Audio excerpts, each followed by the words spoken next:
Welcome to Behind the Line, where we pull back the curtain on the challenges facing first responders and frontline workers. The work you do is unique, and so are the stresses that go with it. Join me as we tackle key issues to reduce risks for burnout, and as we work to support you in doing the job you love without sacrificing being the kind of person you want to be. Hey there, and welcome back to Behind the Line. I'm your host, Lindsay Faas. If you're new to Behind the Line, what you should know about me is that I'm a clinical counselor specializing in trauma therapy. And after over a decade working with first responders and frontline workers around issues like burnout, compassion fatigue, PTSD, and related OSIs, I've become a passionate wellness advocate and educator for those who sacrifice so much for our communities out on the front lines.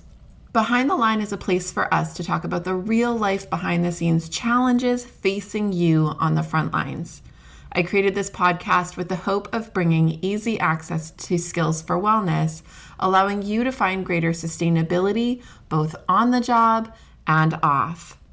Welcome back, everyone. We are in our summer series where we're just hearing stories from various amazing first responders and frontline workers. I'm so grateful to join you again with an amazing guest, and I can hardly wait for you guys to hear it. Let's dive in. Welcome, Stephen. I'm so excited to have you on this show. I've been really looking forward to this conversation for a while. I feel like I had to hunt you down to be able to get this time, but I'm really excited that we were able to make it work. To get us started, I guess what I was hoping to start out with is just a bit of getting your story. So the work that you do, how you got into it, what appealed to you about going into fire service. Yeah, me entering the fire service was kind of a childhood dream. I was a young kid, kind of a lost little kid at 12 and 13 years of age, and I happened to be sitting on a bus stop and a fire truck went by, and the gentleman on the back smiled and waved at me, and I remember that vision staying in my head, and I thought of that firefighter as a superhero, and I thought I really want to be that one day. And I speak in a lot of schools, and I tell kids, you want to be a nurse, you want to be a doctor, you want to be something, you put that vision in your head and don't let anybody take it away, and you'll become that. And I really believe that in all my heart, because that's exactly what happened to me. So It took me 7 years and 13 departments to apply to, and finally get accepted by the Surrey Fire Department in 1990. And yeah, it was the best thing that ever happened to me. Very cool. So we were just chatting before I hit record about kind of your journey since then, that you started out in Surrey and have kind of bounced back and forth between there and Esquimalt. So what have you noticed in terms of that kind of career path for you? Well, I never aspired to be a fire chief in any way, shape, or form, which is funny. If you stay long enough, you will end up either being probably in the executive on the union side, or you'll be in management. And I ended up becoming a chief. And I think one of the things that I noticed right away is that you're very hypervigilant as a firefighter or a captain, but when you become a chief, you're very hypervigilant in a completely different way. You're now becoming an expert on reading people's body language. You're an expert on managing your own emotions when you get angry about dealing with people. There's a lot of growth. Well, there's been a lot of growth in becoming a chief for me personally. I think I've had to work very hard at my listening skills. My journey to get here was pretty bumpy, but a pretty straight line. But I had my own mental health challenges about 10 years into my career, and I'm very sensitive and I'd say empathetic to people that are really struggling, and they're, if I can help them, and recognizing that as a manager is something I think you have to learn and be taught. And once you learn it, you can grow. And I've worked with people who are negotiators, and I've managed suicide scenes, and I've been involved in, very, very stressful crisis situations that have failed. So when you go through a failure, say like a jumper that you've been talking with for almost 4 hours, and then that person decides to jump, it doesn't feel good, And so how can you be better? Like, I'm not a crisis negotiator, but I managed some scenes, and so your whole kind of perspective on arriving in a fire truck and helping someone on their worst day, to managing and trying to get a better outcome is very different. The feelings are very different than when I was a firefighter. I could go home in Canada, it's 4 days off. I could Yeah. go home on my 4 days off and pretty much shut the job off. There's no shutting the job off when you're a chief. Never. Mm-hmm. Yeah. Well, and it's interesting that you had no expectation of ever being chief. I find that fascinating. And I find it fascinating in terms of the next question I have for you, which is when you entered or imagined entering the work, when you had that imagining of like, they're a hero and going into it, what were your expectations? Like, what did you think it was going to be like? And I almost want to ask the same question about almost like that second level of your career in terms of not just how did you imagine it was going to be entering the work, but how did you imagine it was going to be chief that made you not really want to do it until you were in it?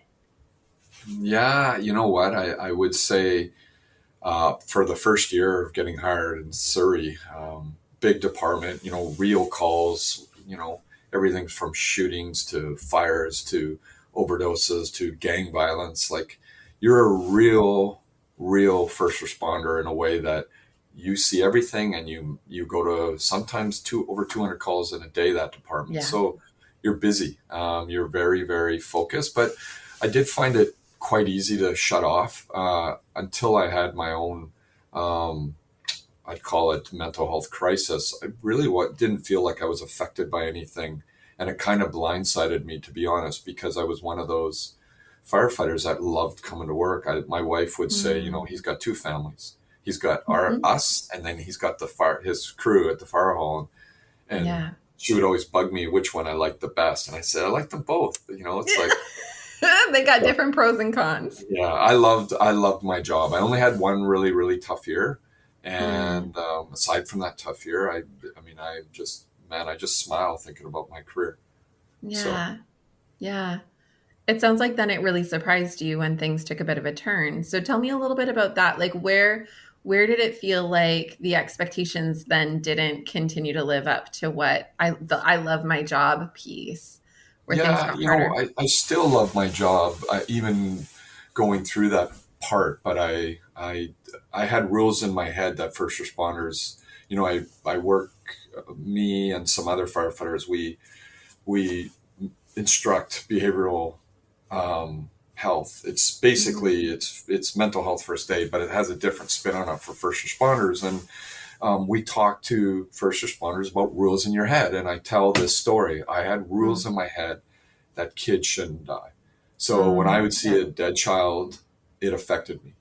Yeah. And in the case where I struggled was um, my daughter had RSV and ended up in Children's Hospital. And they said she was 4 weeks of age that she might pass away. She might not survive this. Mm. The swelling in her trach was very, Yeah. very bad. And, she was in trouble. So Mm. after about a week of being in isolation, I played hockey and lacrosse, and I was very, very active. Being in isolation for a week was hard, but my daughter Mhm. was sick. But after about a week, we were expected to be there for weeks. So my wife said, "Why don't you go home, go to work, so you can, just get a Mhm. bit of a break and come in between your shifts." And our son was staying with her neighbors, so I liked that idea. And, we were just sitting in a room with our daughter, a little Yeah. baby with tons of electrodes. It was very depressing, very hard. And so I thought that was a good plan. So I went to work and, within a few minutes of being on shift on my first shift, we had a full arrest for a 3-month old, which, working on that kid, Mhm. I can see it as I'm telling you the story now that, my daughter's face was flashing in and out when I was working on that little Yeah. boy.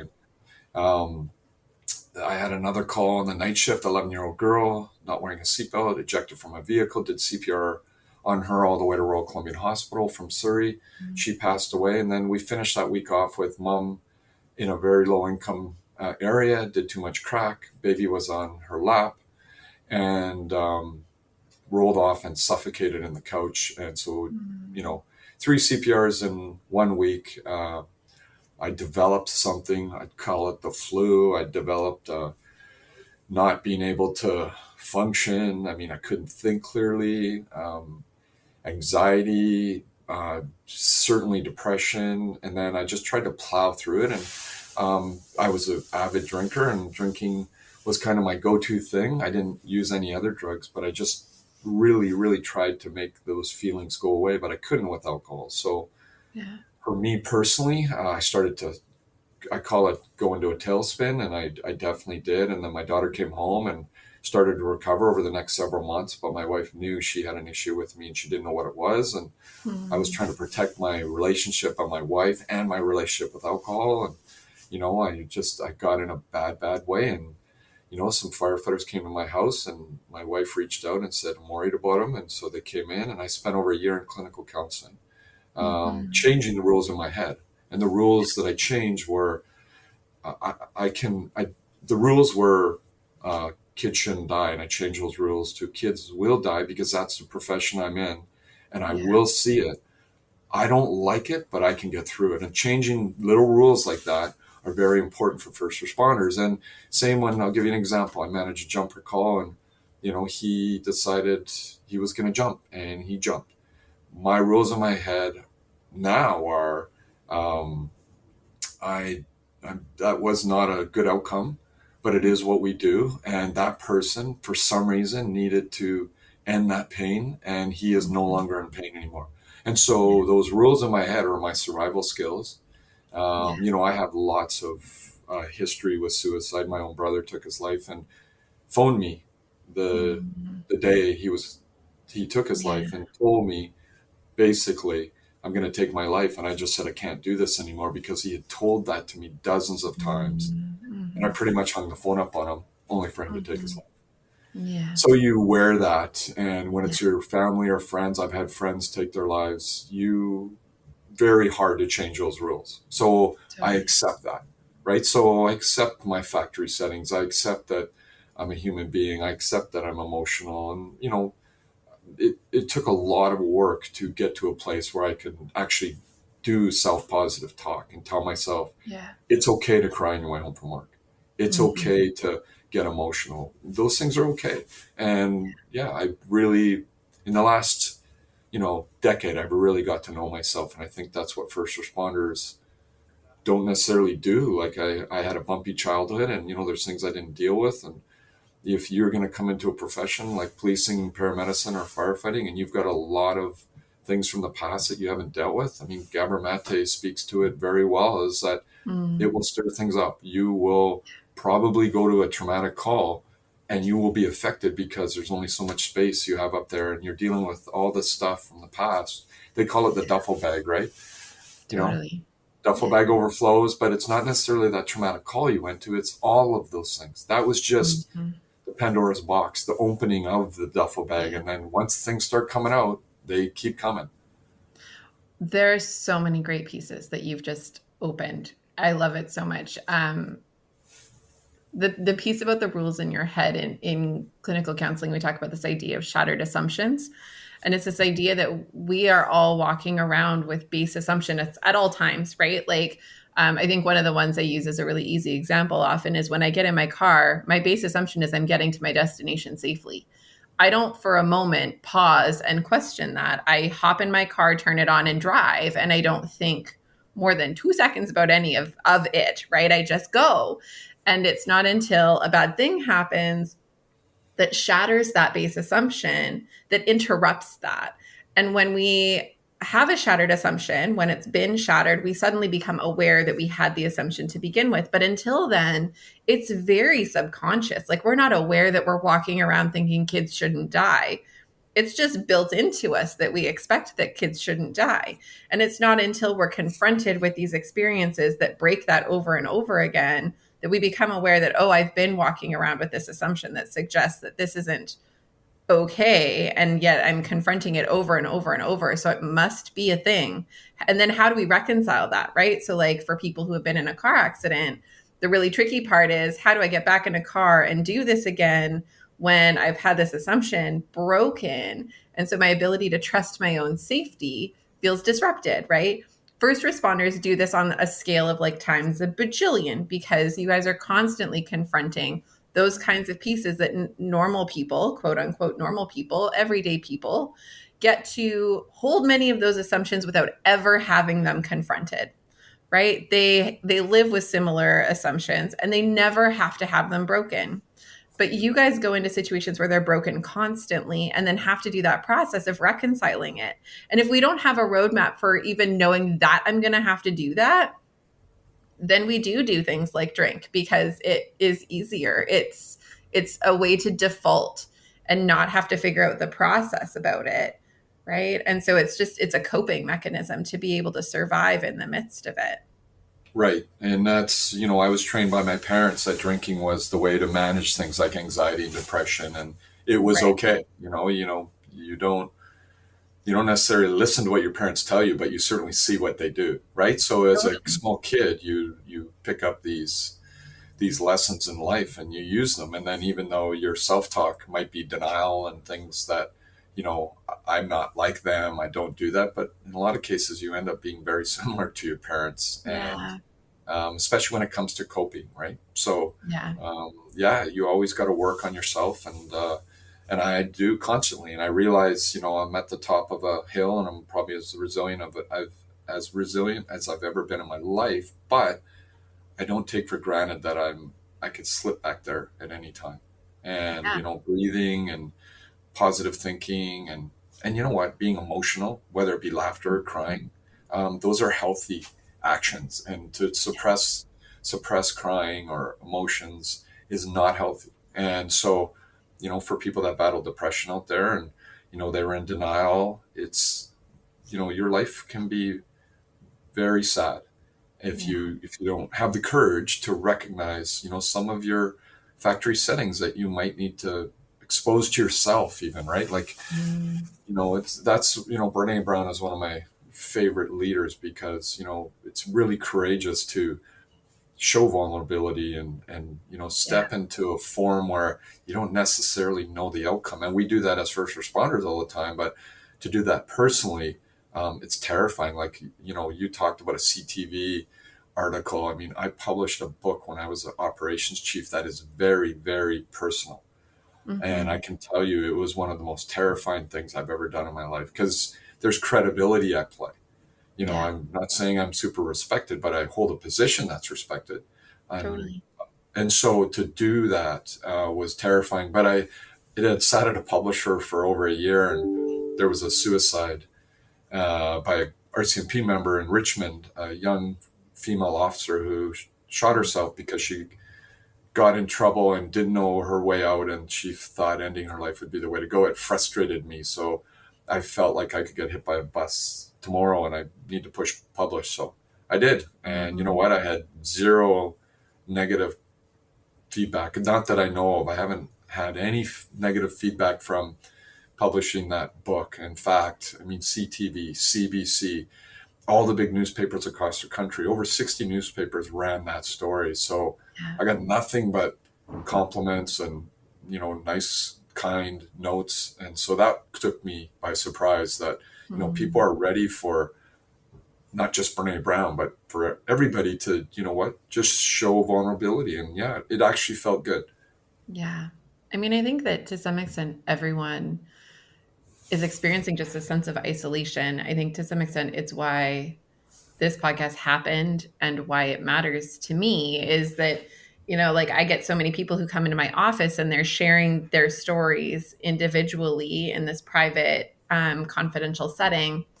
And that's wonderful. And I'm so glad to get to do that work. But then it's fascinating to me that it feels like I often live Groundhog Day, where client to client, it's a very similar story. And I often think if I could just put all of you in a room together, none of you would feel so alone because you could just know that your story was the exact same as the story I heard right after that. And maybe each of you would feel less lonely in this, but we don't share it because, again, we're afraid of that piece of like the credibility. Does it change how others in my work would see me? Does it change how they would feel safe or be able to trust me if they knew how much I was struggling with things? Would it affect their ability to walk into the fire with me if they don't think that I'm good? And so I got to look like I'm good, even if I'm really, really not.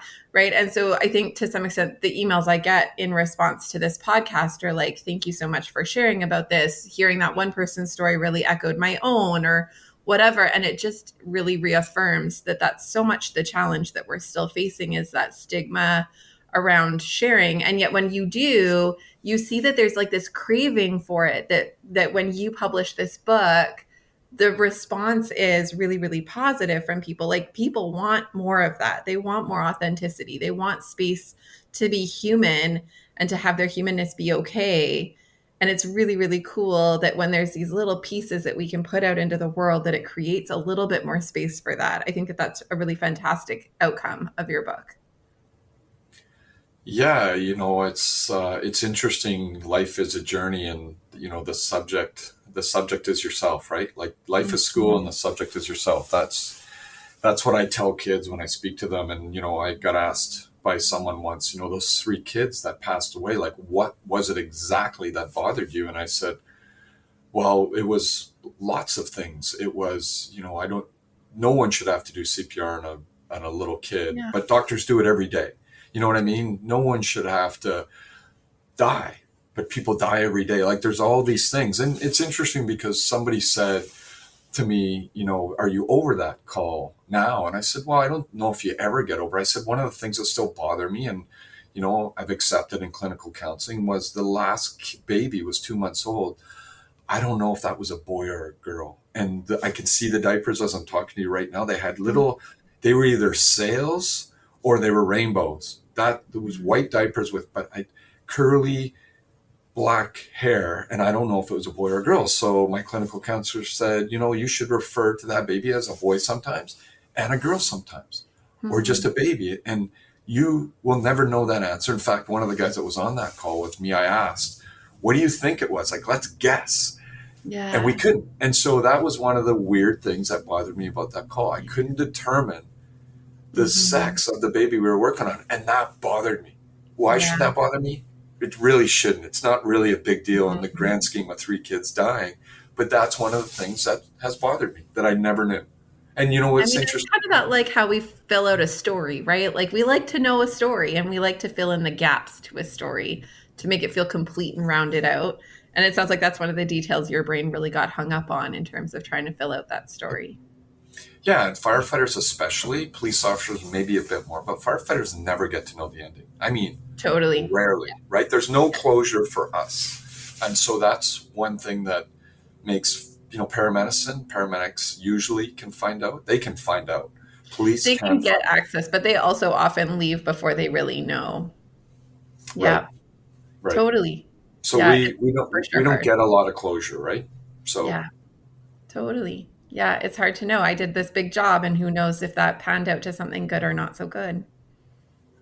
yeah, and Yeah. I've done, I don't know, CPR probably a few hundred times, and I did it before we had AEDs. So our outcomes, I mean, I have more fingers than I have successful resuscitations, right? Out of hundreds, I don't have a lot of um, good outcomes when I'm Yeah. at a full arrest call. So, to be able to see somebody be revived is a magical, special moment. And yeah, Yeah. I personally haven't had a lot, but I know lots of people have. Like now with, Sure. AEDs, that are getting there so quickly, resuscitations are a lot more successful than they used to be. Yeah, for sure.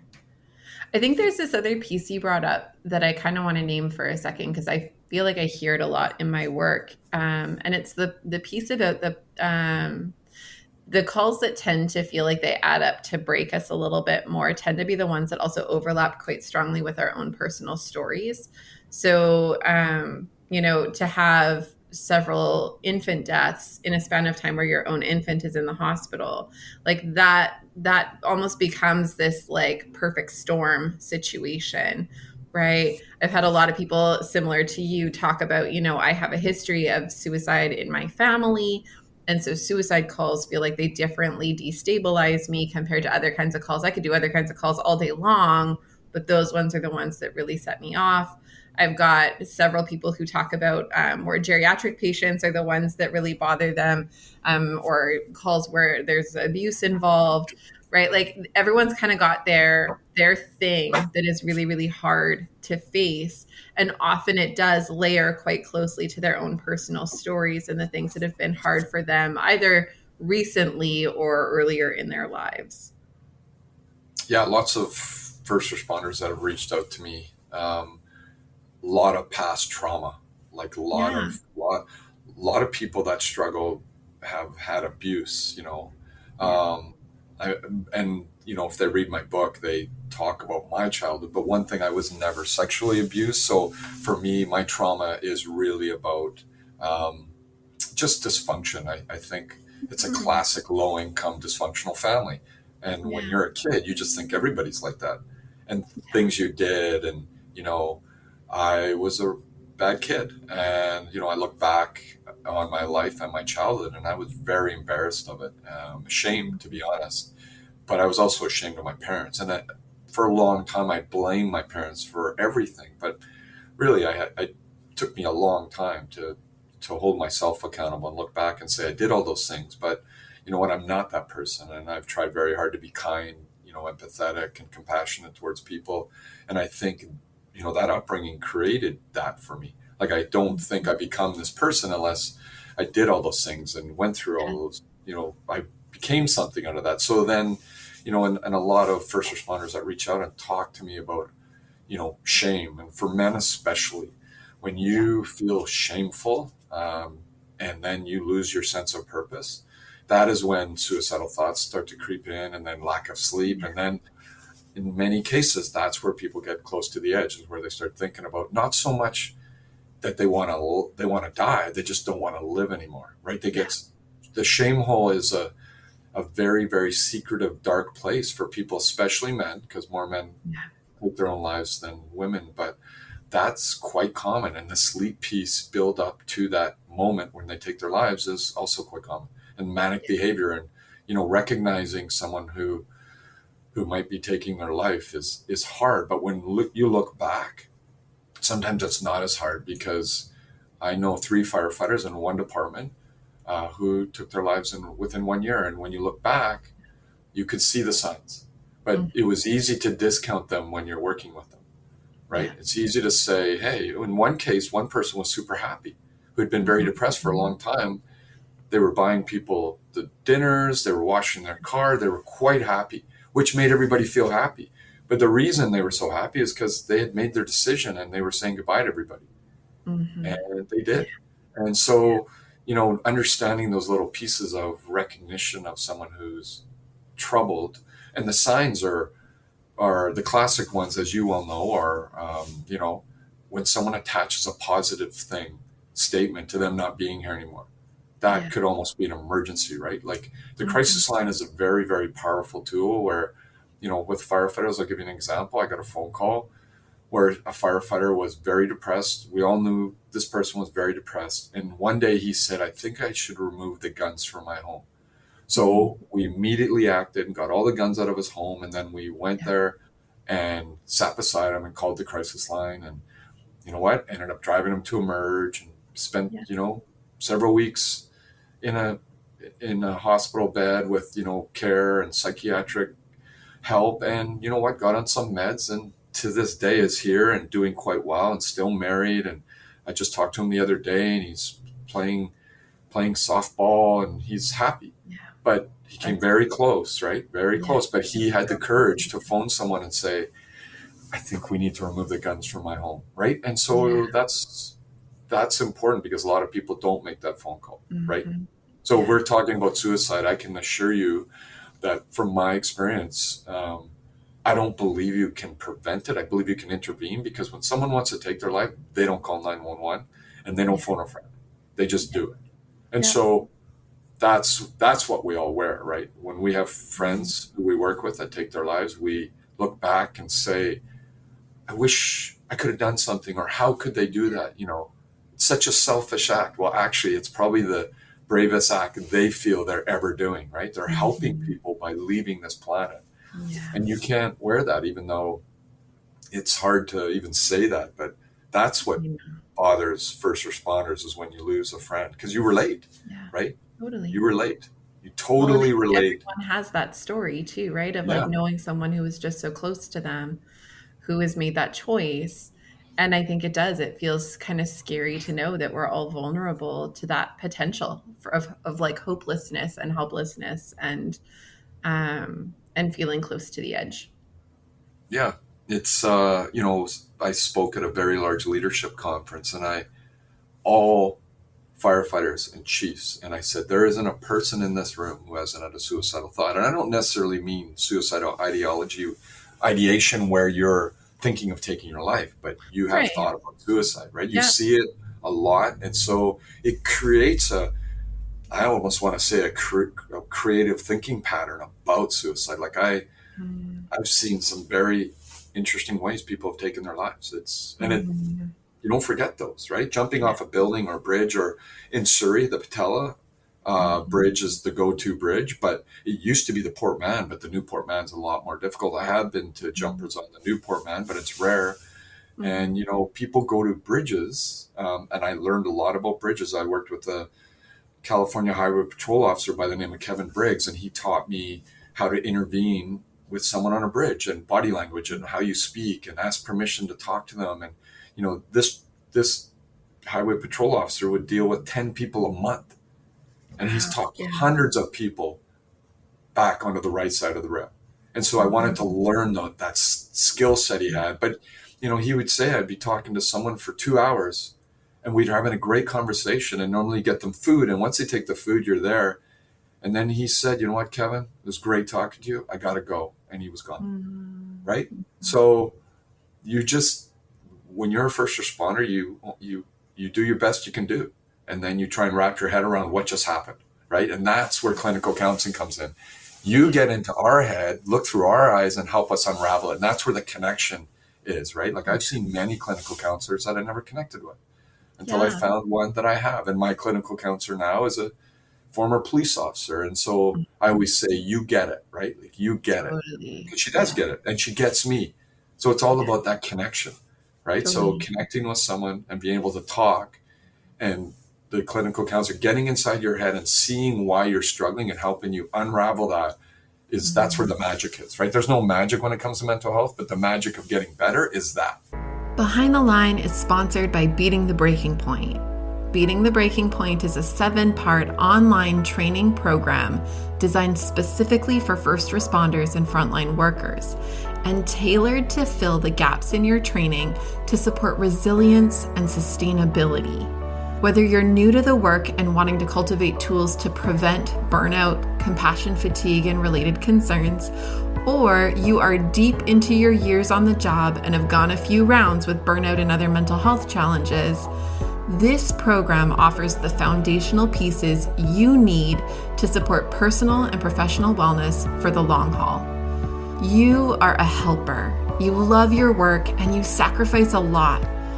Investing in you and your sustainability is the best gift you can give yourself and those who lean on you.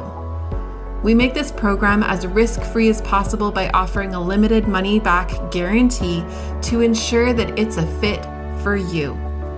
If you enjoy Behind the Line, you are going to love this program. Google Beating the Breaking Point Lindsay and find everything you need to get started, or use the link in the show notes. Now, back to the episode. Yeah. Well, and I think so much of what our role is really helping people build awareness of their own stories, right? And I think that's actually a really interesting part of your story is that you then wrote that story and you published it. But that's kind of the job is how do you help someone? Because so many of us are living in autopilot so much of the time. We just wake up, wash, rinse, repeat, right? And we don't stop and look at it or ask questions about it or get curious about how we do and why we continue to do things that don't serve us particularly well, whether we enjoy things we're doing or if we're just doing them for the sake of doing them. And so our role is really to help people slow down the process for a second and step out of the autopilot and be a bit more intentional about how they're interacting with their own lives. How we tell our own story shapes how we feel about our story and how we continue to engage in our story. And so we get to shape that. We get to be intentional about it. But in order to do that, we actually have to stop and be intentional about it. We can't just continue to live in default mode where it is very autopilot and we just do and do and do without stopping. And so that you're right that our job is really to just help people kind of see their own story in this in a mildly different way, and not necessarily a fantasy way, but a more realistic based way. And then get to shape that narrative for themselves going forward instead of feeling like they're victims of whatever has happened up to this point and they just have to continue living out this story that's already been determined. That they get to choose what comes next. Like, it's a choose your own ending. You get to pick the direction of it. I think one of the things that you said that also really hit me, though, was the piece about preventing suicide. And I think you're right that, like, when people are in real crisis, it is really hard to prevent suicide. Like, it's hard to intervene to a degree that really makes it different, because if someone is really set and determined, they can be very set and determined, and it's very difficult to do a whole heck of a lot about it. I do think that one of the things, though, that I really wish were talked about more is the what to watch for way sooner, so that we weren't getting so far down the road where people are feeling so lost and hopeless for so long, right? So, like, I know you mentioned that when you were struggling after those 3 infant death calls at the time that your daughter was young, you mentioned this piece about noticing that it showed up as, like, suddenly I had the flu.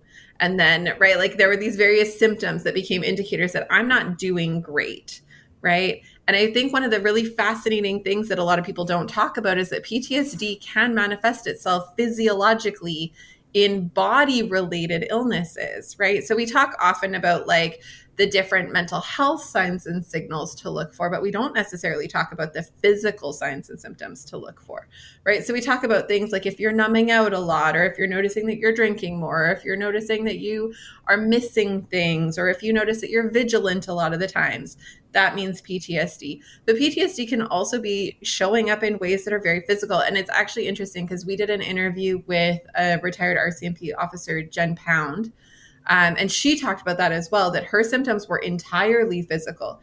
So when she finally went to her doctor and her doctor couldn't diagnose her with anything, it became this question mark. No one knew how to handle her. And yet really what it was PTSD manifesting in her body, right? So we get sick with a lot of things. We suddenly discover that we've got new illnesses or ailments that are weird and wonky and kind of out of left field, but they're like the body's way of showing the tension that it's been holding for so long. And it can't continue to hold and contain anymore. Yeah, Jen's story is, I mean, when you're the face of iHit and you are dealing with families, you have a very strong emotional attachment to very troubling situations. The costs there, like, I think they learned a lot from Jen's story on how to manage people. The department I'm in now, we're extremely progressive when it comes to finding new ways to help members, recognizing all of our members are trained in recognition. All of our chiefs are trained, educated on how to react. We have an app-based program for every member to do self-checks to see how they're doing through UBC, through Heads Up Guys. We have 4 clinical counselors attached to our wellness program. We have a psychologist. Yeah. We have a program that's very progressive. But when I say you can't prevent suicide, maybe you can't prevent all suicides, but even being that open and that progressive and letting every member know, if you're struggling, come see us, we will help you, doesn't mean they will. And in fact, when I struggled, I didn't miss a day of work. I want people covered my shifts. I just asked for, but I had withdrawn from all my friends. My only concern was nobody finds out about this. And that stigma still exists to this day. I've talked to lots of firefighters who have come back from being off for, 6, 8, 12 months, over a year, and they feel they wish nobody knew, because the culture, the fire service culture, it's tough. It is a tough culture. And it even though we all talk about, how supportive we are quietly not as supportive as we say, right? You're on the back with someone, and, I had a call where 3 kids were killed in a car crash, very public, all over the news. And, one of the crews that went there was traumatized, very traumatized, taken out of service immediately. And I had to call in another crew, but the captain of that crew had just come back from 6 months off being on a mental health Right. claim. So now, you know, you're extricating bodies and you've just come back. You Yeah. know, it's a tough culture to be able to protect your members, because when they come back, they have to be ready to be able to do that job. And that job, you don't know when you put your gear on the truck, you don't know what's coming your way, and you can't. That's what I realized as a chief. That's what I realized, when you're a captain, you cannot protect your crew's mental health because you don't know what's coming your way. So it's Yeah. tough. It's a tough job. And then when you do take a knee and you do say, I'm struggling, I'm a big believer, if you can get better while at work rather than completely imploding, it's the way to go. So I empower everybody to take a good look at themselves so they can stay working. And even as an employer, it's always in our best interest when our employees are working, not sick. Yeah. So it's a very, very progressive way to look at it, is how do we help you? What can we do for you?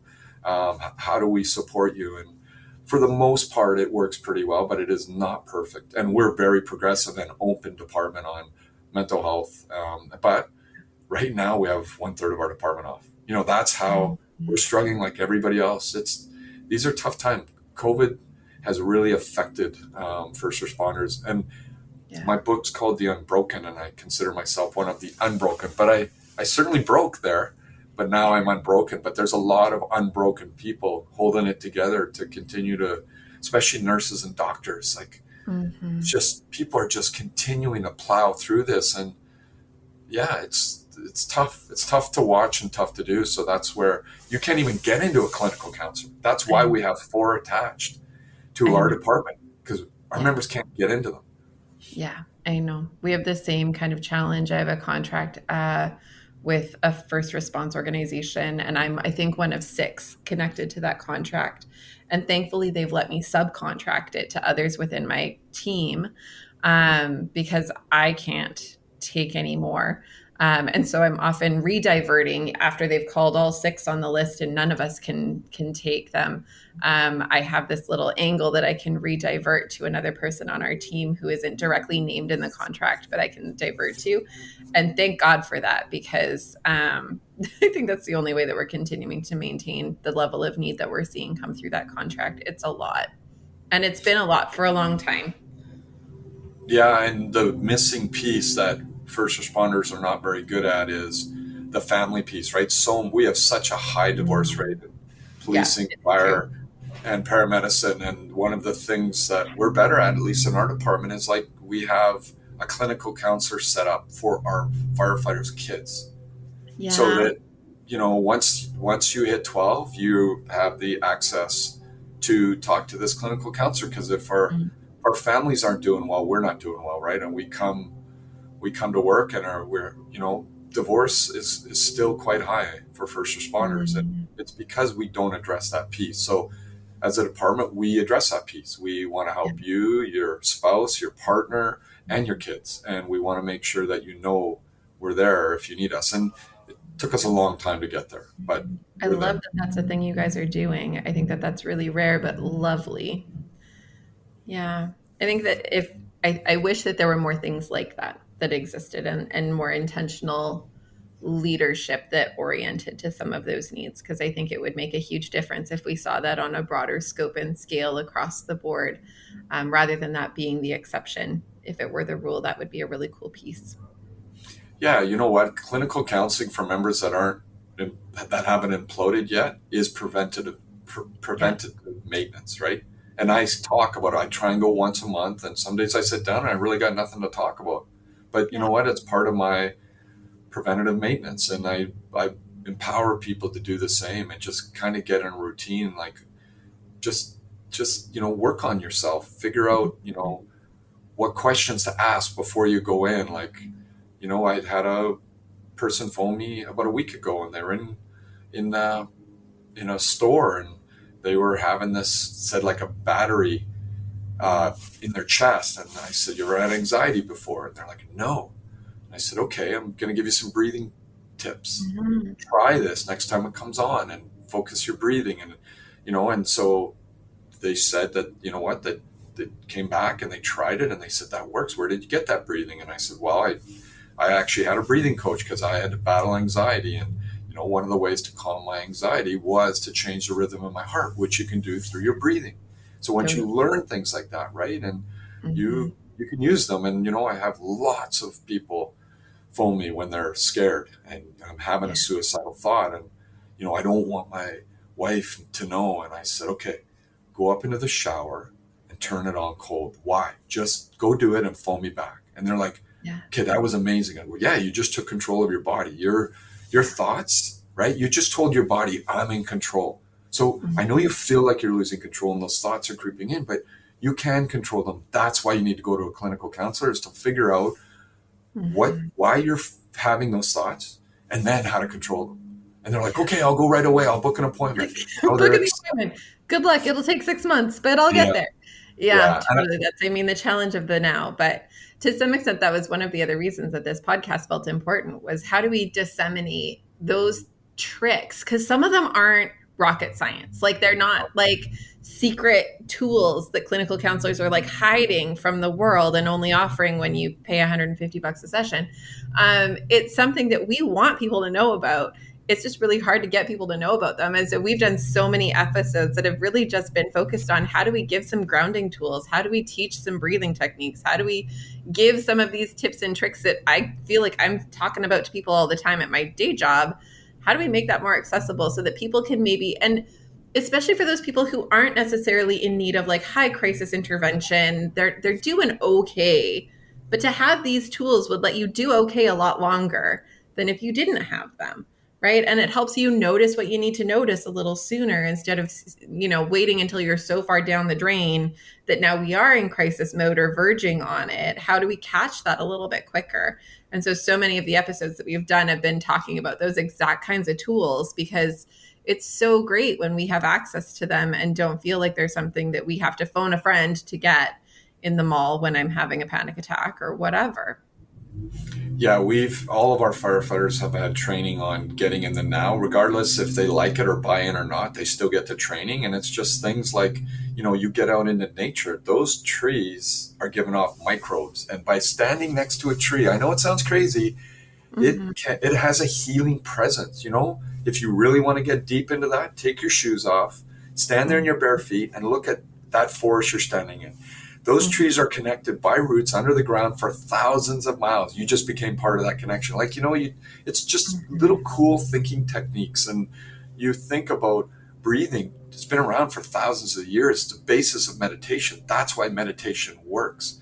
But Yeah. driving to a commercial structure fire that's just been upgraded to a third alarm, being able to control your heart rhythm en route to that call is magic. And once someone who a little anxious about, going to a shooting or a bad call or a big fire that they're going to have to manage, they can control their heart rhythm and get into a state of readiness before they get there. Mm-hmm. They only got to do that one time and at work where they're sold. They're like, Yeah. wow, well, that's been around for thousands of years, people. And it Yeah. works like a charm, right? Yeah. Yeah. We actually did an interview back in the fall with a woman named Olivia Mead, and she owns Yoga for First Responders. And it's a program that's taught across various fire services across the United States, as well as other first response groups. And it's really cool because she talks about how she did, she participated in a training alongside several firefighters, and they did an enclosed spaces training. And so she was put into the suit and the mask and all of the things and entrapped in this enclosed space. And she talks about how she almost lost her shit. And yet the way she held it together was, she's like, I'm grounded into all my yoga skills. I'm doing all the breathing and all the centering. And it was cool. She was talking about how she wouldn't teach someone to do something that she didn't think would work. And so she wanted to try it to make sure that it did. And that it's what let her get through that little chunk of time. And so it was the thing that she then passed along to so many within the programs that they're running. And so many people have found that helpful for those moments where they are stuck or they feel like they can't get out. And right. And that can be in closed spaces, but it can also just be a call. Like when we're in a call, there's no, I vote to not do this. Like there's no we are doing this. It is happening. It's not optional. And so sometimes I think a lot of people get into that feeling of being trapped in those moments. How do we help you to not feel so out of control in this moment and regain a little control, even if it's just over your own body?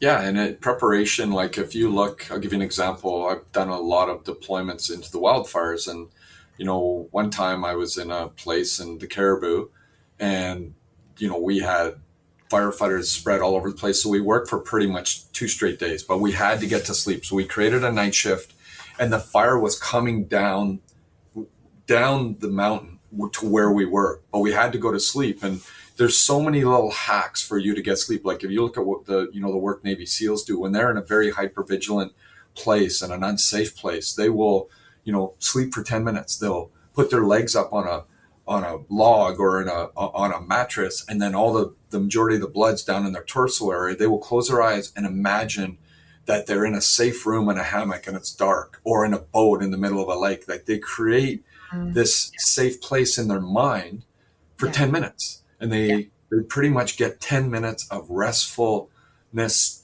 sleep, and then they can function a little longer and do their tasks. And I think those little hacks to learn are really important, especially for first responders to get. I work with a lot of, well, I don't as much as a chief, but I used to work with a lot of young incident commanders. So I would teach emergency scene management, and a lot of them battled anxiety and confidence. That job is all about confidence. So what I would get them to do is when you arrive at a house fire, I'll just use a house fire or a warehouse, you have to paint a picture for all the trucks that are coming in. So you are on display as soon as you arrive. I have a 4-story wood frame residential commercial structure fire, flames and smoke showing on the Alpha side. I got people trapped on the Bravo side. You just practice those things. And if you can do the first part right of anything, just get started. You'll build up confidence in that first minute, and the rest will just unfold. But you need to get started, because that thing is not stopping, and you've got to do it. So do the first part right, and the rest will just unfold. And I think that's life right there. Like, no matter what you're going through, you just get started, and you know what, it'll unfold on its own, and you can try and steer it, right? Totally. I love that as a summary point. I'm curious if there's any other pieces, Steve, that you would, share for those who are new to the work, those who are kind of getting their feet wet in it and have the opportunity to do something a bit more preventative. Are there other pieces that you would want to share, kind of words of wisdom?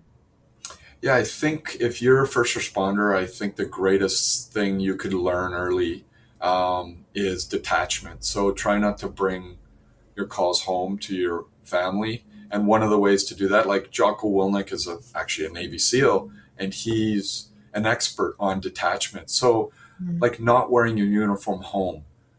In our fire hall, they bug me and say, they call me Coach Lasso, but I've got your back I've got your back over doorways. One of the other chiefs suggested we do this, and I was like, absolutely. And, detaching from the hall when you leave, or your police car or your ambulance, being able to detach, find a way to do that.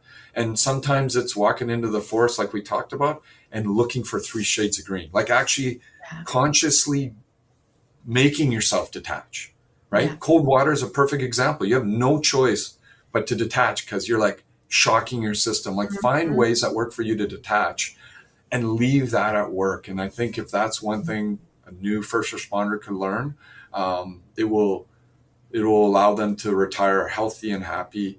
And, it's a very, very powerful thing to learn.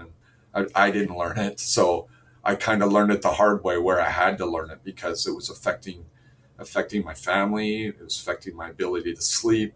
And so, detaching is a very, very important, but everybody's got different factory settings. So you got to figure out how you can detach. So, yeah, good one.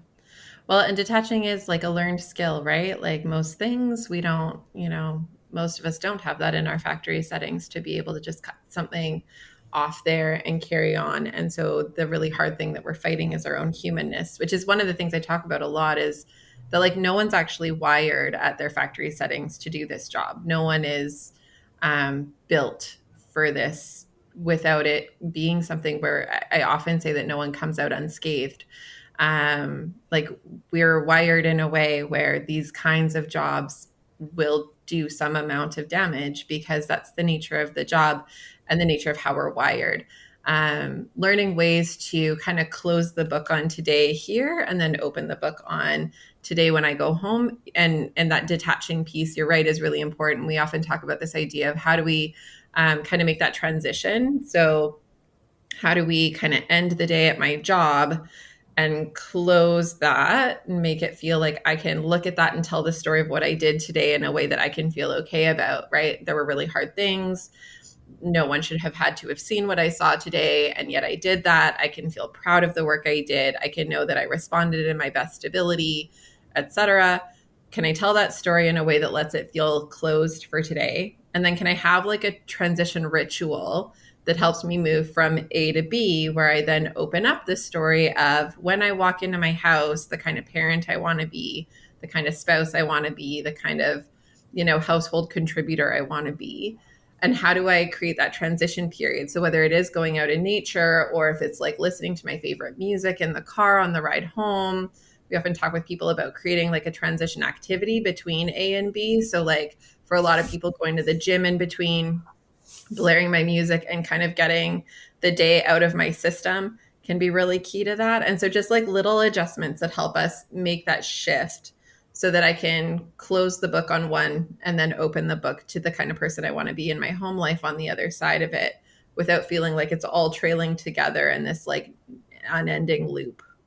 I think the toughest thing for me to learn, and maybe a good thing to end on, is I always tell people to be kind because it feels good, but be kind to yourself, because I beat myself up and I really didn't like myself for so long.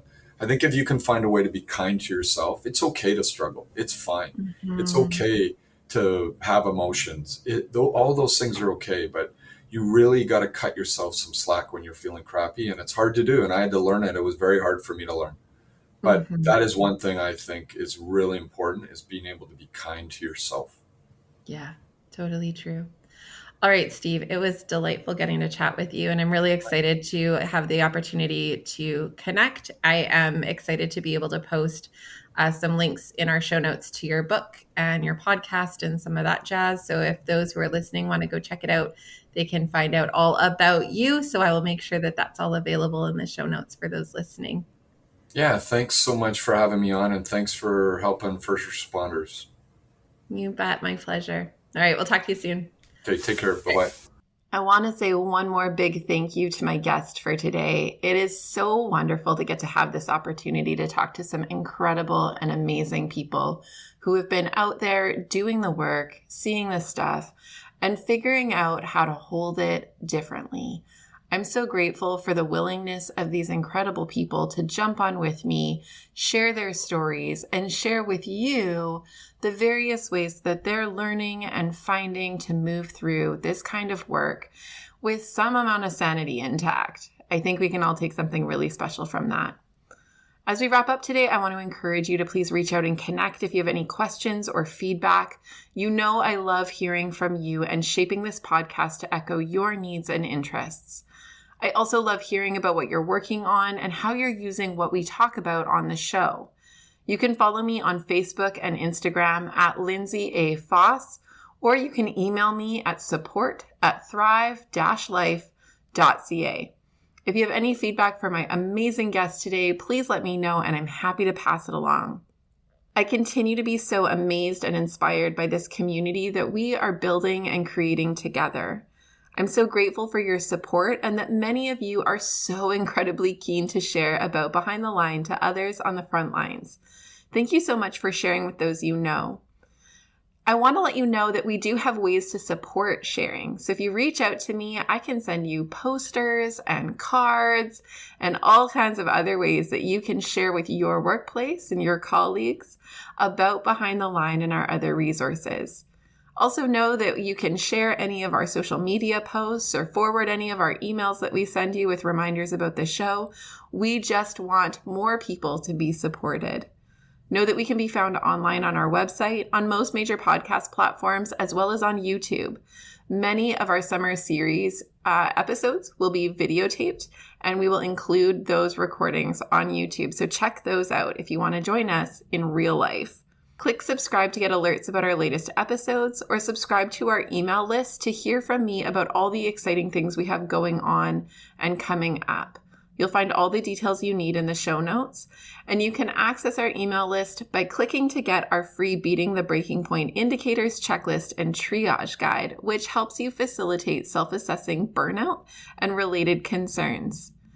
We make all of our different resources available to you guys because the work you do really, really matters to our communities, but way more than that, you matter. Your life matters, and the people who matter to you matter.